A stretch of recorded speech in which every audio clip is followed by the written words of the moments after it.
If you are anything like me, things probably did not turn out how you expected them to turn out. As a kid, you had these hopes and dreams and these things that you were aspiring to be and how you thought things were going to be as you grew up. Things are broken, things are different. Possibly the job that you thought that you would have did not happen. The career, the family, how the picture perfect family that you thought you would have, they possibly aren't as picture perfect as you thought. Things are different, things are broken, things are hard. There's a pandemic happening. Who would have ever thought you would be here right now? But the thing is the place you are is the place that people have been for centuries and beyond centuries. This place is the place that the human heart begins to hope. There's this hope that things might be different. There's this hope that possibly in the future, God is going to do something that's going to turn everything on its head. Jesus, towards the end of the Bible, said, "Behold, I am making all things new." And there's something in that. There's something in that idea of Jesus' promises to make all things new that keep our heart on this cadence of going forward. In this sense, hope is not just like a pie in the sky idea. There is this steady confidence, this steady drumbeat that says hope is coming. Jesus is making all things new. As a boy, I had a friend who had been obsessed as far as putting pennies on train tracks. Before the trains came, he would go out and he would put like a whole handful of pennies on the train tracks, and then he would hide. And the train would come at the same time every day, and the sound of the train was crazy and deafening, and it would come and it would crush the pennies on the train tracks, and then it would go by and he would just laugh as if it were the best thing he could possibly experience. And then the train would go and he would sprint out to collect the pennies. And the thing that would happen was that the pennies would be smashed and the image on the penny would be completely gone. It was just this flat piece of copper. He found so much joy in doing this that I could not explain. But there's something about this idea of starting over, taking a penny and forming it to its how it was supposed to be in the beginning. There is no image there. There's no imprint there. It's like back to the core of what it was before the imprint. Do you have the same desire as if you could start over, as if Jesus could make all things new?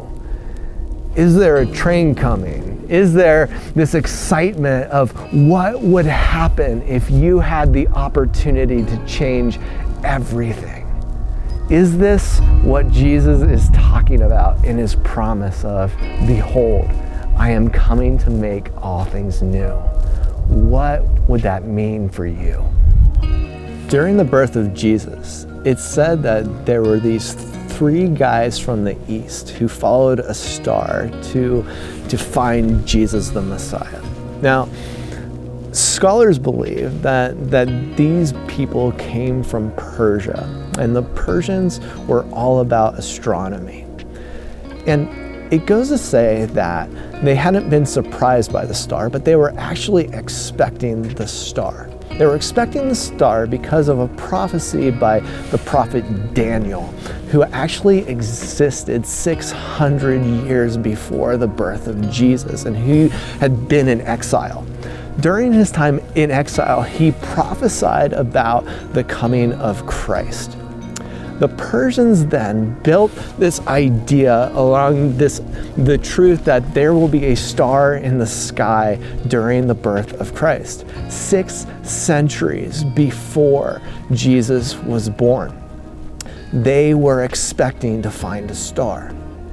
There were 40 generations that took place, 40 generations who kept their eyes on heaven. There were 40 generations who passed down the prophecy. There were 40 generations who had hope dwelling inside of them that there is a Messiah coming. 600 years of hope. Oftentimes, our idea of hope is for tomorrow. Oftentimes, our idea of hope is for the upcoming year. Oftentimes, our idea of hope has to happen now. But what if you had this confident hope of Jesus is going to make all things new, just like the Persians pursuing Jesus, who kept their eyes on the star? What would it be like to have a hope that was grounded in truth? Not a hope that's disappointing, not a hope that is fleeting, but it is a hope that is based on the truth of Jesus. And he never breaks his promises. Is it possible that the Persians were putting pennies on the train track for 600 years because they knew the train would come? For us, every time the ball drops on December 31st, is that a penny on the train track saying, man, I hope things are different? Every time you get a different job, man, I hope things are different. Penny on the train track. A new boyfriend, a new girlfriend, a marriage, penny on the train track, penny on the train track. Every day you get up, is that a new penny on the train track? In Christ, we know the train is coming because he promises us and says, I am making all things new. As you light the hope candle, may you have confidence that Jesus is coming to make all things new. May your hope be grounded in truth, grounded in a foundation of solidarity with all of those who have come before you, generation after generation after generation. As you light the hope candle, may you be filled with a profound sense of peace, hope, love, and joy, because Jesus always keeps his word.